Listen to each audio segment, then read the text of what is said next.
Olá, pessoal, tudo bem? Vamos a mais uma aula de Física Matemática Avançada. Na aula anterior, pessoal, nós estudamos duas soluções conhecidas para domínios clássicos, para potenciais, né, que nós buscamos como soluções da equação de Laplace, satisfazendo uma dada condição de contorno, né, por exemplo, num problema de Dirichlet. Aí nós vimos as fórmulas integrais de Poisson para o círculo e para um semiplano. No caso lá, nós convencionamos o semiplano superior, tá bom? Só que depois disso, a gente viu um exemplo bem prático, certo?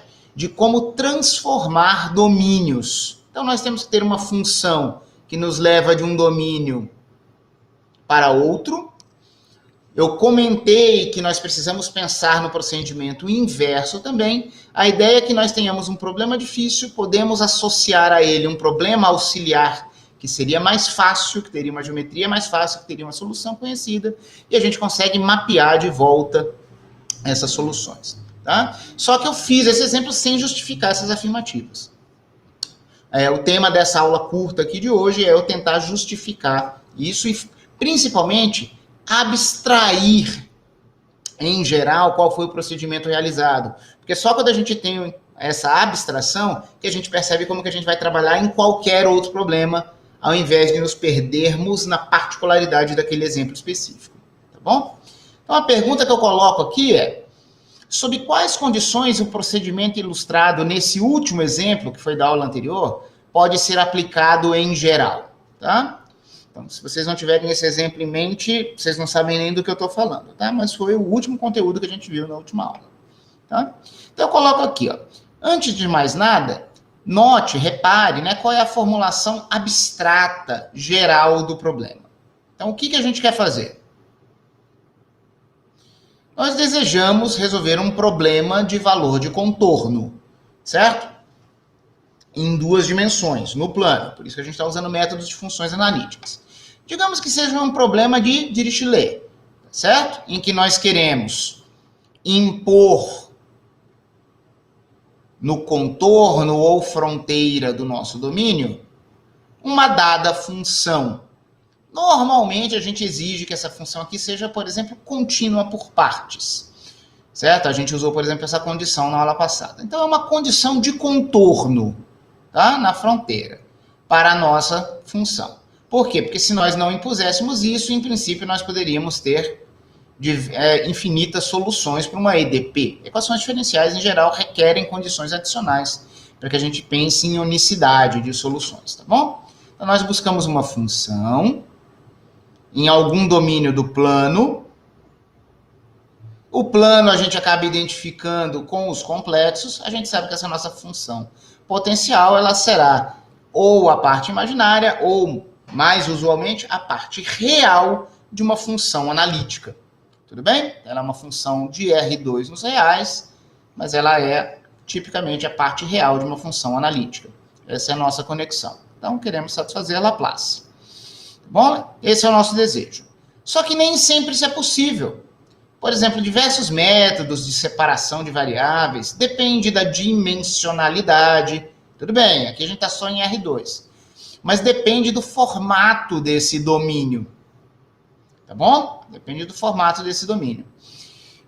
O nosso tratamento de aplicações conformes vai ser bem incompleto, tá, pessoal? Porque tem um monte de coisas que eu gostaria e poderia mencionar, mas não vou poder. Então, eu vou fazer isso oralmente aqui, tá? A gente vai perceber o seguinte, deixa eu colocar o problema auxiliar, aí eu vou enunciar esse importante teorema, tá? Mas esse é o nosso desejo inicial, certo? A gente gostaria de trabalhar nesse problema, em algum domínio. Lembre-se que quando eu falo domínio, eu estou falando de um conjunto aberto, ômega, com esse contorno, delta ômega. Tá bom? Então, no exemplo anterior, que não tinha uma geometria tão difícil assim, era uma geometria de disco, a gente tinha acabado de ver uma fórmula de Poisson para o disco. Então, a gente sabia que aquilo tinha solução. Mas eu usei aquele exemplo para transformar um disco num semiplano, que era o semiplano à direita, certo? No final da aula anterior. Então, eu fingi naquele momento com vocês que o disco seria um problema difícil e que eu teria um semiplano, no caso à direita, nos complexos, como sendo um domínio mais fácil. Então, lá nesse outro domínio, a gente tinha um problema auxiliar. Então, eu disse que o nosso segundo passo é, depois de perceber qual é o nosso problema, nós vamos construir um problema auxiliar em um domínio que eu vou chamar de um ômega' contido nos complexos. Tá bom? Ele é um domínio mais simples, em algum sentido, do que o meu ômega original. E a gente vai obter esse novo domínio mediante uma função, que abstratamente aqui eu vou chamar de W igual a uma f de z. Pessoal, na aula passada, isso era exatamente a nossa função 1 menos z por 1 mais z. Tudo bem? Era exatamente 1 menos z por 1 mais z. Só que note, ela mapeia pontos, tá? Do plano z no plano w. Só que a gente pode dizer, usar uma notação aqui que é comum em matemática, embora nós físicos nem sempre usemos, pensar qual é o conjunto imagem de todo o domínio. Então, qual é a ideia disso? Isso aqui é uma igualdade no sentido de conjuntos, tá, pessoal? Mas a mesma função que nos leva ponto a ponto, a gente pode escrever uma relação funcional aqui, em que ela nos leva um conjunto de pontos original a um conjunto de pontos destino. Então, a gente pode dizer que a imagem do nosso domínio complicado vai ser esse nosso domínio ômega', que a gente quer que seja simples, onde o problema seja mais simples. Natural. A nossa f pega pontos de ômega, nos leva a pontos de ômega'. Pessoal, tem hora que a gente escreve, isso é muito comum mesmo para os matemáticos, tá? Às vezes a gente fala do domínio contido nos reais, quando a gente quer enfatizar que aqui você gostaria de escrever esse potencial como uma função de x e y. Mas como na f ali embaixo eu não estou pensando só na parte real, estou pensando na parte real e imaginária, eu quero engolir complexos em geral, certo? Para eu ter uma imagem complexa, aí a gente costuma dizer que o mesmo ômega poderia estar contido nos complexos. A gente identifica os complexos e o R2. Então, não estranhem, tá? Essas relações. Muito bem. Notem aqui um detalhe, é que o mesmo mapeamento, pessoal, vai nos levar da fronteira do nosso domínio original, do problema original, para a fronteira do novo domínio, no plano W. Né? Ó, a gente chama de plano W, o plano destino, certo? Onde temos esse domínio mais simples, ômega', ou plano UV. A gente usa essas letras tradicionalmente, né? O plano original, o plano Z, o plano XY. Mas o mapeamento ocorre para a fronteira também. Tá bom? Pessoal, aqui a gente tem uma liberdade com possíveis problemas, né? A gente vai pensar nesses mapeamentos, mesmo quando o domínio original ou o final podem não ser limitados, tá certo? Às vezes você pensa domínio como um conjunto compacto, não precisa ser. No exemplo que a gente viu na aula passada, nós já vimos que tinha um semiplano inteiro, ilimitado, tá bom? E o mesmo ocorre com a fronteira. Vocês devem se lembrar que no exemplo, né, nesse famoso exemplo da aula passada, nós tínhamos uma circunferência delimitando um disco, uma fronteira finita, compacta, tá certo? E nós fomos para uma fronteira que era toda uma reta nos imaginários para delimitar aquele semiplano à direita, tá bom? Então, podemos ter conjuntos ilimitados aqui, tanto no domínio quanto na fronteira. Tá? Eu ponho essa notação aqui agora para eu poder enunciar o meu problema auxiliar, cuja validade eu ainda não mostrei. Eu vou esboçar a validade desse problema auxiliar daqui a pouco. Estou só resumindo os passos. O lance é, nós teremos um problema auxiliar que vai ser o seguinte, é uma nova equação de Laplace no meu novo domínio, mas é para uma nova função. Eu chamei aqui de φ til, certo? Esse meu novo potencial. O que ele vai satisfazer? Primeiro, ele vai ser uma função desse novo domínio nos reais. Ele também vai ser parte real ou imaginária de alguma função analítica, embora a gente não vá se preocupar com isso.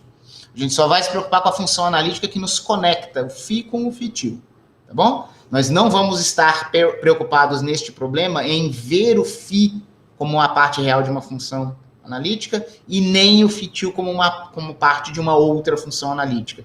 Nós vamos pensar numa terceira função analítica, que é a que conecta os domínios e vai estabelecer uma relação entre φ e φ. Tá bom. A conexão, pessoal, vai ser dada dessa forma aqui, ó. Já que eu estou estabelecendo uma função f para me levar do domínio original para o novo domínio, eu vou estar saindo das variáveis x e y para ir para as variáveis novas u e v. Então, o meu φ, solução do meu problema auxiliar, formalmente é uma função de u e v, mas ele efetivamente é dado por uma composição de funções, em que eu teria o meu φ original dependente de x e y, só que eu penso tanto x quanto y como funções de u e v. Com essa composição de funções, a minha φ composta dessa forma, que é composta com alguma coisa, né? Me dá a minha φ. Por que eu estou dizendo que é composta com alguma coisa? A gente tem que tomar cuidado aqui, certo? Mas você pode pensar nos pares de variáveis reais, né? Eu vou de xy para uv. E aí a gente pode entender melhor o que eu chamei de g-til aqui. Lembra que g, para mim, era aquela minha arbitrariedade. Uma condição de contorno que eu resolvi impor na fronteira. Eu tinha feito isso no problema original. Agora, o que vai acontecer no novo problema? Pessoal, notem, eu vou chamar aqui de g-til pura e simplesmente a função expressa em termos das novas variáveis, u e v. Então é a mesma coisa. Eu teria uma g original que dependeria de x e y, embora não x e y em qualquer ponto do domínio. Eram pontos que estariam só na fronteira. Tudo bem, mas eu fiz a minha transformação. Tanto x quanto y dependerão de u e v.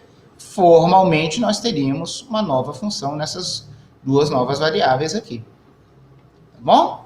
O fato, pessoal, quando essa função g original for constante numa região, como foi no exemplo da aula passada, se uma curva finita é mapeada do plano z para o plano w em uma outra curva finita, os valores que você tinha aqui são mapeados para aqueles pontos, certo? Os valores que essa g atribuía a cada um dos pontos do domínio original, eles são os mesmos pontos. E isso é claro dessa construção aqui. Simplesmente passamos a denotar, localizar aqueles pontos pelas variáveis u e v no novo domínio distorcido. Tá? Mas é o mesmo g. Por isso que no exemplo anterior eu tinha uma circunferência com condição de contorno mais 1 na semicircunferência superior, menos 1 na inferior, e quando isso virou um semiplano na direita, eu tinha mais 1 na parte de cima e menos 1 na parte de baixo de uma reta vertical. Tá bom? Então, o valor para dados u e v, dada pela g-til, é o mesmo valor dado pela g, só que eu passo pelos intermediários x e y. Tá? Então, esse é o nosso novo problema. Repito, eu acabei de justificar aqui com vocês essa parte do novo problema. O porquê que o meu novo potencial vai assumir, digamos assim, essencialmente os mesmos valores, né, na condição de contorno, nessa nova fronteira, do problema original. Mas eu não justifiquei isso aqui. Eu estou afirmando que o novo problema terá esse elemento, mas eu não justifiquei isso. Mas sim, eu acabei de justificar isso com essa expressão. Tá? Beleza, então temos esse novo problema. Ah, professor, nossa, está muito complicado, muita letrinha, de onde que eu vou, para onde que eu vou? Calma. A tal da função f me leva do domínio complicado ômega para o domínio mais simples ômega'. Vou achar uma solução de um potencial φ em ômega', com uma certa condição de contorno g-til. Tá bom? Eu faço aqui um comentário, eu vou lê-lo, ó, mas perceba que, embora formalmente pareça que nós precisaríamos expressar x e y, explicitamente, em termos de u e v, para que nós pudéssemos obter a nova condição de contorno e o nosso potencial, na verdade, esse passo não tem que ser feito, pessoal. Basta a gente saber que é possível. A gente vai olhar o novo problema, ele já está em termos de u e v. Você não tem que fazer uma passagem do x e o y para o u e v. Você vai olhar a nova geometria u e v. Tá certo? Então, embora formalmente pareça que precisaríamos expressar explicitamente x e y em termos de u e v, lembre-se que quando eu falo u e v é porque a minha f de z é u mais iv, né? O que equivaleria a ter que inverter a relação? Olha só, quando a gente sabia f de z, que foi o nosso mapeamento original, nós íamos de xy para uv. Isso. Tá? Aí você diz que fazer o contrário, expressar x e y em termos de u e v, parece que você deveria conhecer explicitamente a função inversa. Mas não precisa disso. Se vocês se lembrarem do exemplo da aula anterior, nós fomos capazes de expressar a inversa de 1 menos e por 1 mais e, só que nós não a usamos para nada. Por isso que eu fiz aquele exemplo lá explicitamente. Que eu mostrava a inversa, mas eu comentei, ó, não usei isso aqui para nada. Ela tem que existir. Certo? Mas a gente não precisa explicitá-la. Então, embora pareça que a gente precisaria fazer tudo isso, essa inversão não precisa ser realizada. Basta nós sabermos que ela é possível conceitualmente. Por quê? Porque, na verdade, o que nós desejamos fazer é obter o potencial no domínio original a partir do fitil. Então, olha só que coisa curiosa. Eu preciso pensar numa f que me leve do domínio original para o domínio novo. Só que, na verdade, a mudança de variáveis que eu vou ter que fazer no fim é do domínio novo para o domínio original, porque o que eu quero resolver é no domínio original. Certo? Então, se a gente tem que pensar em alguma substituição a ser feita, vai ser essa aqui. Vai ser obter φ a partir de fitil.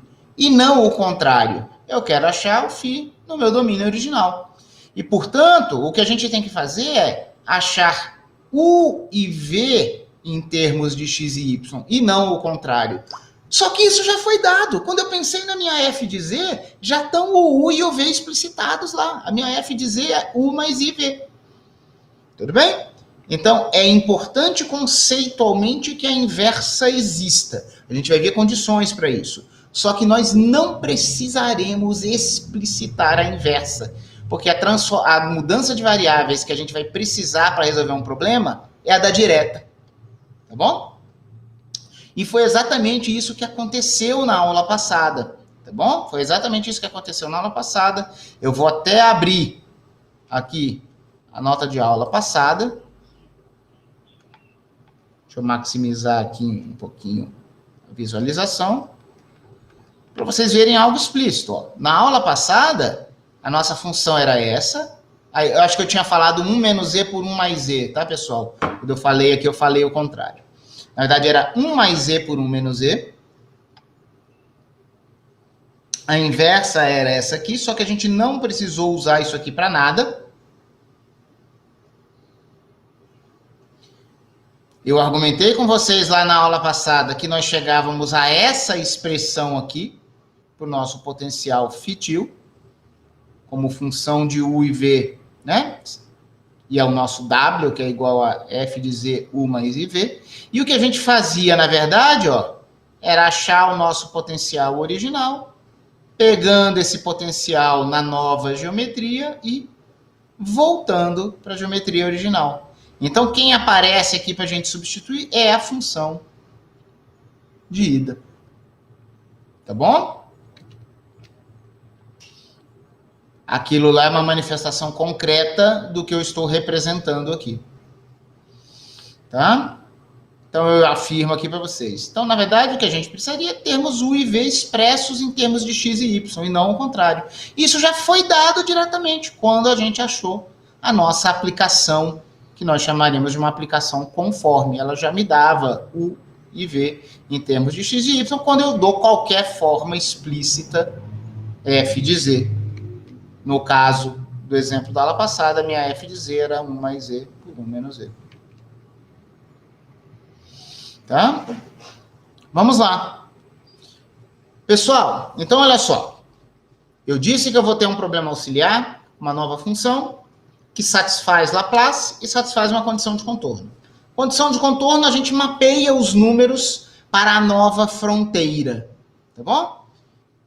Quando eu for substituir, eu vou substituir as variáveis U e V por x e y. Então, na verdade, pessoal, se você realmente considera que a solução do problema na nova geometria mais simples é dada, o teu único desafio é achar uma função analítica que mude a forma dada para você de um domínio complicado para um domínio mais simples. Você não precisa nem inverter essa transformação, embora ela precise ser inversível. Então, eu destaco aqui, o passo fundamental do método é encontrar uma transformação f de z que transforme o domínio complicado, ômega, em um domínio simples, ômega', onde o problema auxiliar seja fácil. Feito isso, você terá as suas expressões U de xy, V de xy, porque eles são a parte real da sua transformação, parte imaginária da sua transformação. Você pôs a transformação, você sabe quem são U e V. Você conhece a fitil, é só jogar uma coisa dentro da outra, tá bom? Então, notem que o problema, né, que é um problema de análise com derivada, solução da equação de Laplace, na verdade virou um problema de geometria, pura e simplesmente. Pura e simplesmente. Tem que saber quais funções analíticas transformam quais domínios originais em quais domínios destino. É isso. Tá? Então, vamos mostrar aqui, ou pelo menos esboçar o caminho, vocês vão ver por que eu estou falando de esboçar, de quando que o problema auxiliar vale. Olha o que a gente precisa. Eu disse que eu preciso garantir a inversibilidade e eu não provei para vocês que o novo potencial fitil, no novo domínio, satisfaz a equação de Laplace. Foi só o que ficou faltando. Então, eu coloquei aqui, ó, basta mostrarmos que... Aí eu já digo qual será a condição. Se você achou uma função analítica cuja derivada não se anule nos pontos do domínio, você já tem a condição. Essa é a condição que a sua função analítica tem que ter. A derivada dela não pode se anular em nenhum ponto do seu domínio. Pessoal, o domínio é o aberto. Eu não estou falando da fronteira, tá? Pelo contrário, muitas transformações, muitas aplicações conformes importantes podem ter derivadas sendo zero ou infinito em pontos da fronteira, da borda, do contorno. Isso não é problema. O que interessa é o domínio, é o bulk ali dentro do nosso aberto, tá bom? Então, por isso que eu também fiz questão de introduzir uma notação para o domínio, que é um aberto, e uma outra notação para a fronteira. Então, ó, f' de z tem que ser diferente de zero e diferente de infinito em todos os pontos do seu domínio. Então, são os pontos interiores daquela figurinha que você está vendo. Feito isso, é uma transformação que permite a ida e a volta e será uma transformação em que o potencial fitil será uma solução da equação de Laplace. Essa aqui é a condição essencial. Uma função analítica que satisfaça isso, nós chamaremos de uma aplicação conforme ou transformação conforme. Tá bom? E aí eu deveria agora mostrar para vocês também que o laplaciano do potencial na nova geometria vai se anular. Então são dois pontos. Mostrar que essa é a condição boa e mostrar isso. Eu não vou mostrar isso aqui explicitamente, vocês vão perceber por quê. Mas eu não vou fugir completamente do assunto, não. Vamos à inversibilidade, antes de mais nada. Pessoal, teoremas de função inversa. A gente costuma estudar isso em cálculo 1 e mal em cálculo 2, nós como físicos, né? Os matemáticos sempre estudam isso com cuidado, porque é um teorema extremamente importante, tá? Pensando graficamente em cálculo 1, pessoal, você pode ter uma aplicação do teorema da função inversa, mesmo que a sua função não seja monotônica. O que interessa é que você olhe localmente e que ela possa ser invertida localmente. Então, você vai ter uma vizinhança em torno do qual uma função pode ser invertida localmente. Tá bom? O teorema da função inversa é válido nesse sentido. E tem o seu análogo em várias variáveis. Pessoal, essencialmente, você ter monotonicidade bem definida localmente é simplesmente a sua derivada não ser zero. Vamos ver isso aqui para duas variáveis. Pessoal, uma mudança de variáveis no R2, de um par, né, ordenado XY, para um novo par UV, para ser inversível, a condição pelo teorema de função inversa do cálculo 2 é de que o seu jacobiano não pode se anular. Vocês lembram disso de mudança de variáveis, por exemplo, em integração dupla e tripla de cálculo 2 ou 3, dependendo do curso de vocês, certo? Então, ó, estou usando aqui uma notação não complexa, jacobiano. Eu tenho U e V como funções de x e y. O jacobiano é definido como sendo esse determinante aqui, né? Pegue o x, o y, Vx e Vy, e a mudança de variáveis é não degenerada se o jacobiano não se anula. Tá bom? Agora, nós não estamos falando de U e V quaisquer formadas a partir de x e y. Não é só esse não anulamento. Nós estamos falando de U e V que são determinados por uma função analítica. E nós temos relações válidas para uma função analítica. Se uma função é analítica, ela é diferenciável, certo? Em abertos em torno dos pontos do nosso domínio, e valem as condições de Cauchy-Riemann. O x igual a Vy, o y igual a menos Vx. Nós já sabemos disso. E além disso, pessoal, nós já calculamos e já mencionamos esse resultado algumas vezes aqui nesse nosso curso, de que a derivada de uma função analítica, ela pode ser expressa em termos de derivadas parciais só em x, ou de derivadas parciais só em y. Eu demonstrei isso para vocês no começo da nossa discussão de funções analíticas, e eu disse que a gente iria usar. Em particular, é possível provar que você pode só derivar a parte real e imaginária, ambas em relação a x. E que essa expressão é uma expressão para f' de z. Então, vejamos o que acontece. Eu quero avaliar o jacobiano da transformação, sujeita às condições de Cauchy-Riemann,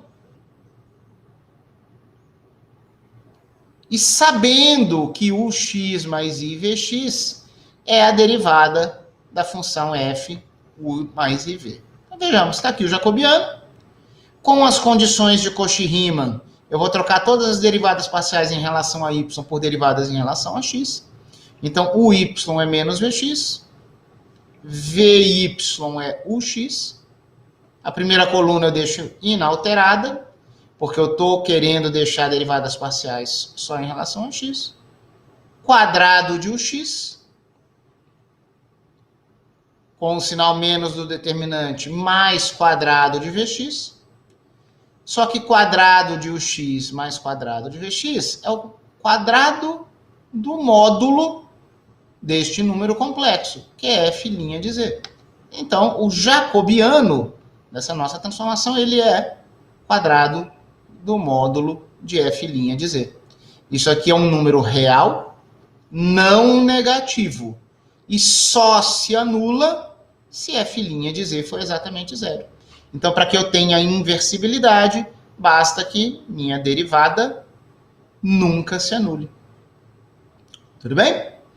Então, uma função analítica cuja derivada nunca se anula dentro do domínio será uma aplicação conforme, será uma aplicação em que o meu potencial num certo domínio virará um novo potencial fictício no novo domínio. Agora vamos lá. Eu comecei a esboçar uma anotação aqui, pessoal, e parei. Eu não fui fazer a conta da parte B. que seria mostrar que o laplaciano do potencial fictício é zero, porque dá muita conta, e é uma conta que vocês já fizeram várias vezes. Eu falei, não vou perder tempo com isso não. Eu esbocei aqui alguma coisa, parei e deixei como um exercício para vocês. Vocês verão. Pessoal, note, a gente quer escrever o nosso φ de x e y em termos do φ-tio, que seria o potencial na geometria simples, quando eu troco as variáveis u e v de volta para x e y. Então, note que é uma composição de funções. Bem abstratamente, sem colocar os argumentos, a solução que eu quero do meu problema original será a composição do problema fácil com a função que me levou do domínio deste para o domínio deste. Ok? É uma composição de funções. E aí, pessoal, regra da cadeia, calcula derivadas parciais em relação a x, em relação a y, mas também em relação a u, em relação a v, para você comparar o laplaciano em termos das variáveis originais com o laplaciano em termos das variáveis novas. Então tem um monte de regra da cadeia para mudar de uma variável para outra, um monte de conta, certo? Vocês poderiam usar uma notação como essa aqui, ó. Escrever φ-tio de x é algo que em princípio não faz sentido, porque o φ-tio depende de u e v. Mas nas etapas de cálculo, poderia ter momentos em que vocês poderiam escrever φ-tio de x, porque na verdade você teria imaginado que a sua φ-tio teria sido feita uma função de x e y por essas composições, aí ela virou uma função de x e y, e aí nesse momento seria válido escrever del x. Então, vocês podem fazer contas mais compactas com isso aqui. Aí tem regra da cadeia, porque na verdade um φ-tio de x quer dizer que na verdade você fez del φ-tio del u, del x, mais del φ-tio del v, del x, para que você possa calcular algo como isso. Vocês conhecem isso de coordenadas cilíndricas, esféricas, mudanças de variáveis, vocês já fizeram isso várias vezes, tá bom? Então, vocês poderiam começar a calcular a primeira derivada parcial dessa expressão em relação a x dos dois lados. Então, ó, se fosse começar a fazer isso, derivada parcial em relação a x, beleza. Quem que é a derivada parcial em relação a x desse lado aqui? Composição de funções? Regra da cadeia. Deriva a função de fora, compõe com a de dentro e multiplica pela derivada da de dentro. É que eu estou usando a bolinha aqui, sendo que normalmente vocês costumam ver mais composição de funções assim. Certo? É que, pessoal, essa minha anotação aqui mais compacta, você evitaria o tempo todo x e y, u e v, certo?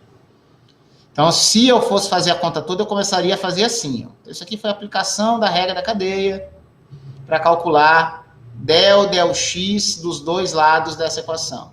Aí você tem que fazer del x de novo, porque você quer fazer aparecer a derivada segunda desse cara. Só que aí vão aparecer derivadas parciais desse cara aqui. Tem hora que elas parecem artificiais, como essa, que não seriam as variáveis naturais da φ-tio, mas você pode usar uma regra da cadeia para que todos os φ-tios tenham φ-tio de u, φ-tio de v. Aparece o x, aparece vx, vai usar condições de Cauchy-Riemann de novo, porque quando você fizer φx, φy, φxx, φy, vai ter um monte de ux, vx, uy. Combina tudo. Não vou fazer muita conta, fica como exercício para vocês. O resultado dá para dizer que você tem pura e simplesmente o módulo ao quadrado de f' de z como sendo um fator que relaciona os dois laplacianos. Pessoal, como que vocês têm que entender essa expressão aqui? Se vocês pensarem no lado esquerdo como uma função de x e y, que é o nosso laplaciano original, esse f' de z, módulo quadrado, pode ser escrito como uma função de x e y. E esse φ-tio também deveria ser escrito como uma função de x e y. certo? Só que fazendo o U depender de x e y e o v de x e y. Vocês vão, né, quem tiver interesse vai abrir essas contas. O resultado entre os dois laplacianos é mediado pelo módulo ao quadrado de f' de z. Tá bom? O que é bem intuitivo, né? A gente já percebe que o módulo da derivada faz o papel de um fator de escala. Temos aqui um objeto que envolve duas derivadas, como o jacobiano. Então, o mesmo quadrado de módulo de f' de z que apareceu no jacobiano, é razoável que apareça ele ao quadrado aqui também. Se esse cara for igual a zero e a derivada não se anular, naturalmente o laplaciano no novo potencial, na nova geometria, será zero também, será a equação de Laplace também. Se um for zero, o outro será zero, desde que isso aqui não se anule. Se isso aqui se anulasse, ele poderia satisfazer o zero original e não valeria Laplace para o novo potencial. Então, mais uma vez, é bem intuitivo a gente olhar esse resultado e a gente observa a necessidade do não anulamento e não explosão, também não pode dar infinito, da nossa derivada em todos os pontos do domínio. Tá bom? Então, desculpem, eu omiti essas contas. Tenho certeza que vocês já fizeram contas parecidas com isso. Não fazia sentido a gente se preocupar com isso. Agora, notem. Tem um detalhe que eu não tinha mencionado para vocês ainda. Estou falando sempre de equação de Laplace. Laplaciano igual a zero, Laplaciano igual a zero. Só que nós podíamos ter uma equação de Poisson, igual aquelas que a gente tenta resolver em geral com métodos de função de Green. Certo? Em particular, a gente poderia ter uma equação de Poisson bem específica, na verdade, cujas soluções seriam funções de Green em duas variáveis. Porque o nosso termo não homogêneo poderia ser uma delta Dirac bidimensional aqui localizada. Então, eu só quis aproveitar que eu afirmei que esse aqui será o resultado para dizer o seguinte: e se não for zero? Tudo bem, Laplace está ótimo.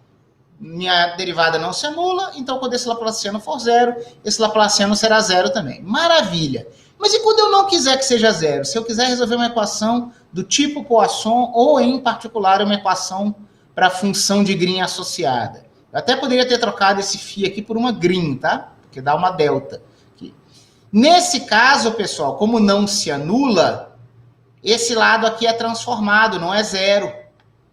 Então, o problema auxiliar, estou só mencionando aqui para vocês, vai ser o seguinte. O Laplaciano do novo potencial, ele vai ser uma delta da diferença das imagens, só que a gente sabe que o efeito da derivada é um escalar multiplicativo, e na teoria de distribuições, nós já tínhamos visto que um escalar multiplicativo, ele sai com 1 sobre o seu módulo, então aparece aqui 1 sobre módulo da f' no ponto vezes uma delta. Eu não estou não estou mostrando isso com mais calma, mas lembre-se, delta Dirac de uma constante vezes x, uma constante não nula, que não se anule, isso é 1 sobre o módulo dessa constante vezes delta de x. Então é um resquício disso aqui. Então se algum dia você tiver que usar aplicações conformes para resolver uma equação não homogênea, que não seja Laplace, lembre-se que pode ser que você tenha um fator de escala aqui, tá? Aí você vai lembrar dessas notas de aula e pode procurar no livro do Appel, que está na bibliografia do nosso curso. Maiores detalhes. Tá? Pessoal, para a gente encerrar essa discussão aqui por hoje, e infelizmente encerrar esse lindíssimo assunto das aplicações conformes, eu não vou poder falar muito mais, o tema é extenso, vocês teriam que fazer muitos exercícios para se acostumarem com todas essas transformações de domínio. Mas, no mínimo, vamos fechar isso aqui falando por que ela se chama aplicação conforme. Pessoal, em qualquer contexto de geometria, até em contextos que a gente não tem variáveis complexas puramente, às vezes em 3 dimensões, nós dizemos que nós temos transformações conformes se ângulos entre curvas sobre a sua transformação são preservados. Eu já tinha falado isso para vocês, mas eu não demonstrei. Eu vou demonstrar aqui para vocês porque que isso vale para as nossas transformações conformes, nesse caso específico em 2 dimensões. Então, por que isso essas nossas aplicações com derivada não nula e não infinito são conformes? Bom, Vamos ver o que acontece aqui com curvas. Ó. Pessoal, imagina que nós temos não um único ponto no plano Z sendo mapeado em um único ponto do plano W. Ué, a gente não já mapeou domínios? Ao invés de mapear pontos ou domínios, eu vou mapear curvas. Então, imagina que eu tenho uma curva Z de T no plano Z. Errei aqui, ó. Curva Z de T no plano Z, não plano Z de T. Imagina que você tem uma curva Z de T no plano T. Então, uma curva parametrizada por T me dá diversos pontos. Para cada T, eu tenho um Z de T. Ela será, pessoal, mapeada em uma curva W de T no plano W. Uma sequenciazinha ali, contínua de pontos no plano Z. Então, cada um deles é mapeado. Eu vou ter uma curva no plano W. Usando a mesma parametrização, né, uma posta assim na outra, a gente usa a nossa aplicação conforme que conecta o plano Z e o plano W, e naturalmente nós vamos ter a curva W de T como F de Z de T. Ao invés de pura e simplesmente W de F de Z, esses pontos passam a ser variáveis parametrizados por T. Tá bom? Pessoal, como que a gente acha vetor tangente a uma curva? No RN, não precisa nem ser no plano. Lembra que a gente faz o DDT de cada componente, né? De cálculo 2? É a mesma coisa que acontece aqui. Então, o vetor tangente a uma curva num dado ponto é a sua derivada naquele ponto. Claro, cada ponto de tangência tem um vetor tangente diferente. Sendo bem explícito, se o meu Z de T, se eu escrevesse ele em notação complexa, x de T mais y de T, Z' de T, agora essa linha aqui significa DDT, vai ser dx dt mais y mais i dy dt. É assim que a gente faz derivadas de curvas, certo? E o mesmo valeria para W de T. A W de T, ela é um U de T mais IVT. Posso escrever só como um par ordenado. Se eu quisesse achar a derivada DDT, faço o DDT dessa componente, faço o DDT dessa. Estou escrevendo isso só para vocês relembrarem qual é a ideia, que nós temos vetores tangentes, mas não se preocupem, pessoal, a gente não precisa usar componentes x, y, u e v para demonstrar a preservação de ângulos entre duas curvas. Olha só, vamos pura e simplesmente usar a regra da cadeia nessa nossa relação que conecta ambas as curvas. Pessoal, deixa eu voltar aqui para cima. Uma função de t, que é uma composição de duas outras. Não tem dúvida sobre o que fazer. Derivada aqui é derivada de função composta.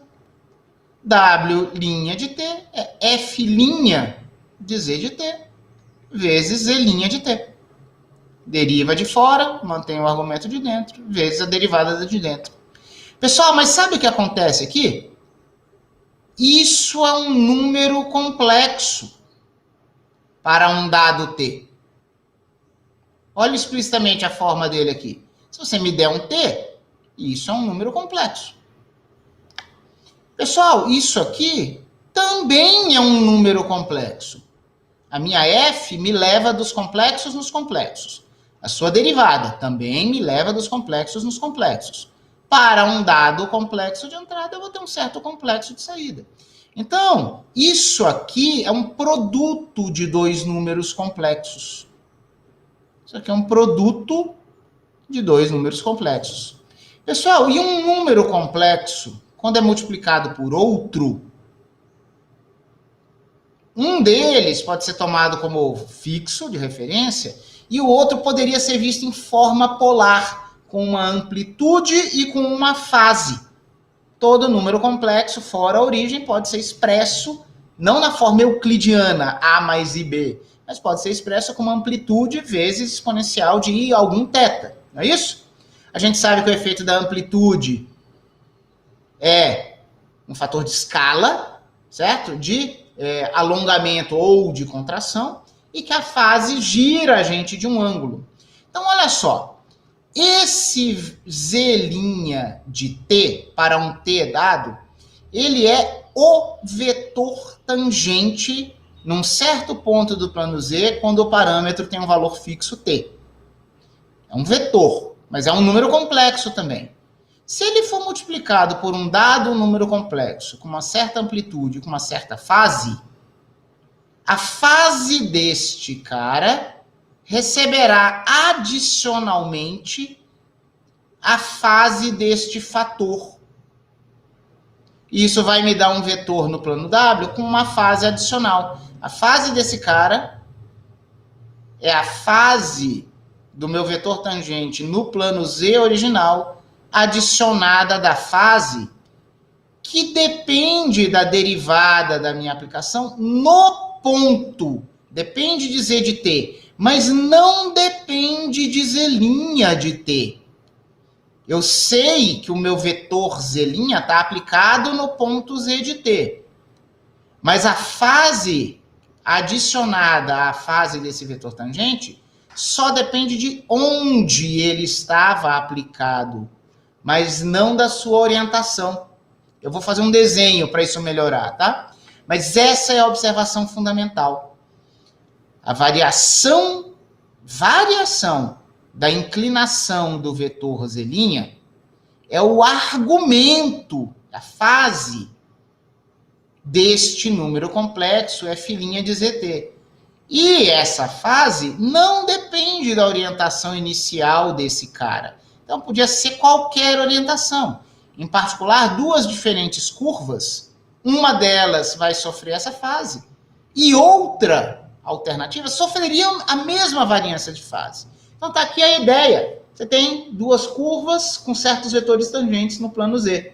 Se ambos recebem o mesmo aumento de fase, que só depende da fase do argumento desse cara, que depende do ponto onde eles estavam aplicados, a distância angular entre duas curvas permanece constante. Esse cara não depende das inclinações, só depende do ponto. Tá bom? Vamos lá, eu vou fazer um desenho para isso aqui ficar mais claro. Então, eu só escrevo aqui duas tangentes no mesmo ponto do plano Z terão o mesmo deslocamento angular quando mapeadas para o plano W, o que deixa invariante o ângulo entre elas. Vamos aqui fazer desenho costuma ajudar o pessoal, certo? Ó, eu esbocei as curvas, pessoal, apenas no plano Z, porque senão iria sobrecarregar o desenho no plano W. Imagina que você tem uma curvinha aqui, essa curvinha vermelha, com um vetor tangente num dado ponto. E pelo mesmo ponto, tem uma outra curva, passou no mesmo ponto, com uma outra tangente. Ó. Então, esse vetor verde representa a tangente, seria um Z. Esse aqui é um certo ponto Z de T0. As duas curvas passam pelo mesmo ponto. Então, eu vou pendurar seus vetores tangentes no mesmo ponto. O verde, pessoal, seria um Z1' de T0. O vetor vermelho seria um Z2' de T0. Z1, Z2, que são duas tangentes de duas curvas. Linha, porque são os vetores tangentes. De T0, porque estão pendurados no mesmo T0. Tá bom? Então, eles estão assim. Aí eu aplico uma transformação conforme com f' de z. Pessoal, a minha f' tem que ser diferente de zero, tá? Porque senão aí eu degenero as coisas, como nós já vimos. O que vai acontecer? Essa curva em vermelho, galera, ela seria mapeada para alguma coisa mais ou menos assim que eu não desenhei. Eu desenhei só o vetor tangente. A curva em verde, ela também seria mapeada para alguma coisa tipo assim, ó. Que teria aquele vetor verde ali como tangente. Tangente onde? Em que ponto? No ponto W0, que é o W do mesmo T0. É a imagem desse ponto Z de T0. Eu faço F de Z de T0 e dá esse W de T0, esse ponto aqui. Este ponto escuro foi mapeado nesse ponto escuro. Uma curva vermelha foi mapeada na outra curva que não está sendo mostrada aqui. A curva verde mapeada aqui. Mas eu mapeei os vetores. Pessoal, tá vendo esse vetor verde? Original no plano Z? A imagem dele no plano W é multiplicada pelo módulo de F' de Z0, porque seria o módulo desse cara. Eu fiz um desenho ali como se o módulo fosse mais ou menos 1. Eu mantive o cara mais ou menos do mesmo tamanho, mas poderia ter uma contração ou expansão, dependendo do módulo dessa derivada naquele ponto. Mas eu fiz como se fosse 1, porque eu queria prestar atenção na fase deste número complexo aqui.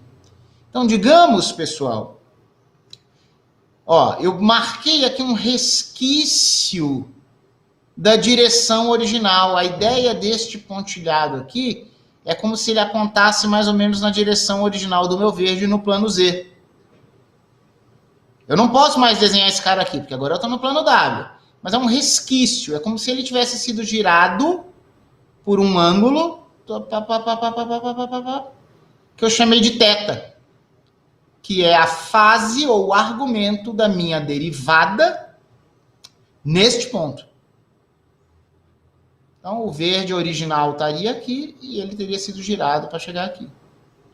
Pessoal, só que o giro que eu dou só depende do ponto. Ele não sabe se eu era vermelho ou se eu era verde antes. Então, aqui está o resquício da direção original do vermelho. Resquício da direção original do vermelho. E ele também foi girado do mesmo θ, que é a fase da derivada F' no ponto Z0. Então, eu tenho aqui um θ e tenho um θ. Se eu girei ambos os vetores pelo mesmo θ com a mesma orientação, o espaçamento angular que eu tinha antes é esse mesmo espaçamento angular aqui. Preservo ângulos. E essa propriedade de ser uma transformação geométrica que preserva ângulos é o que a gente chama de uma transformação conforme. Então, o que nós estamos vendo, nesse caso particular, envolvendo complexos, feito desse jeito, é que se nós tivermos uma função analítica, que tem a derivada, mas que a derivada não se anule para não degenerar esses nossos deslocamentos, nós vimos que temos preservação dos problemas de potencial e temos preservação de ângulos. Isso me deixou até um pouco mais à vontade de eu não ter feito aquela conta explícita da relação dos laplacianos. Porque, como eu disse, era muita conta, mas olha o outro argumento que eu tenho aqui. Eu não sei que soluções da equação de Laplace são soluções cujas partes reais e imaginária têm curvas de nível ortogonais. Se eu estou dizendo que uma transformação conforme, analítica, com derivada que não se anula, preserva ângulos, é natural que nas novas variáveis, certo? Eu também terei curvas de nível ortogonais. A natureza tinha que ser muito perversa para me dar alguma coisa, alguma estrutura com curvas de nível ortogonais que não fosse uma função harmônica. Demonstra-se que, na verdade, é impossível. Então, eu sabia que quando eu igualasse isso aqui a zero, desde que a derivada não se anulasse, o laplaciano nas outras variáveis também seria zero. São soluções, né? São funções harmônicas. Tudo bem? Pensar na ortogonalidade nos garante isso. Eu não construí oficialmente a diferença aqui, né, pessoal? Mas acho que quando eu digo que cada um desses caras é girado com o mesmo θ, nem preciso dizer que a diferença entre os ângulos é preservada, certo? Era isso que eu tinha para dizer para vocês formalmente aqui, mas eu quero fazer alguns comentários.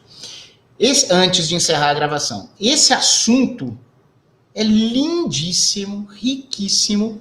Agora, você pensa, poxa vida, mas será que qualquer domínio original eu consigo mapear em um domínio simples? Pessoal, um dos teoremas mais famosos da análise complexa chama-se Teorema da Aplicação de Riemann. Se você tiver um domínio simplesmente conexo, sem buracos, que não seja o plano complexo inteiro, certo? Mas qualquer pedacinho ali digno de ser chamado de domínio simplesmente conexo, ele existe, sempre existirá uma transformação conforme, cuja derivada não se anula, que transforma esse cara no disco unitário.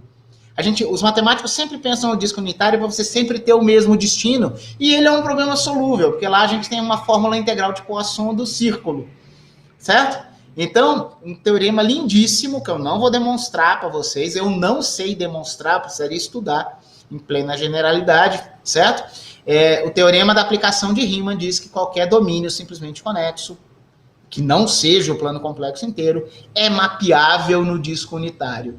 Ou seja, se eu chego no disco unitário, eu consigo chegar em qualquer geometria simples. Mesmo que seja uma geometria muito doida.